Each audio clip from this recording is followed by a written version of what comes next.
In this series of videos, we will talk about the different landmarks for soft tissue structures, articular surfaces for joints, and other landmarks that are important for the configuration of different bones. Please note that each bone is presented in anatomical position.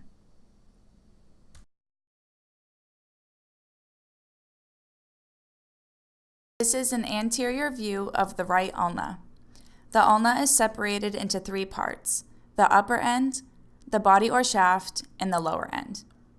On the anterior surface of the upper end, you will find the trochlear notch, which articulates with the trochlea of the humerus.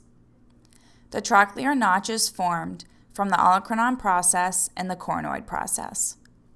Lateral to the coronoid process is the radial notch, which articulates with the head of the radius. As we move down the shaft of the ulna, we see the ulnar tuberosity. At the bottom end of the ulna, we find the head of the ulna and the styloid process. This is an anterior view of the right radius. The radius is also separated into three parts: the upper end, the body or shaft, and the lower end. The upper end of the radius contains the head of the radius with a concave articular surface called the fovea. As we move down the neck of the radius, we reach the radial tuberosity, which leads to the body or shaft. As we approach the lower or distal end of the radius, we find the styloid process.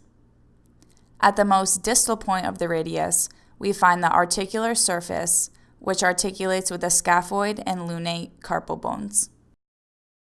This is a palmar view of the right hand. The wrist consists of 8 carpal bones. We have the scaphoid, lunate, triquetral, pisiform, trapezium, trapezoid, capitate, and hamate. This is the hook of the hamate. These bones are the metacarpals. Each metacarpal has a base, a shaft, and a head. The base is proximal and articulates with the carpal bones, whereas the head is distal and articulates with the bases of the phalanges. These are the phalanges, also commonly known as fingers. Each phalange also consists of a proximal base, a shaft, and a distal head. There are proximal, middle, and distal phalanges for digits 2 through 5, and only a proximal and distal phalange for the thumb.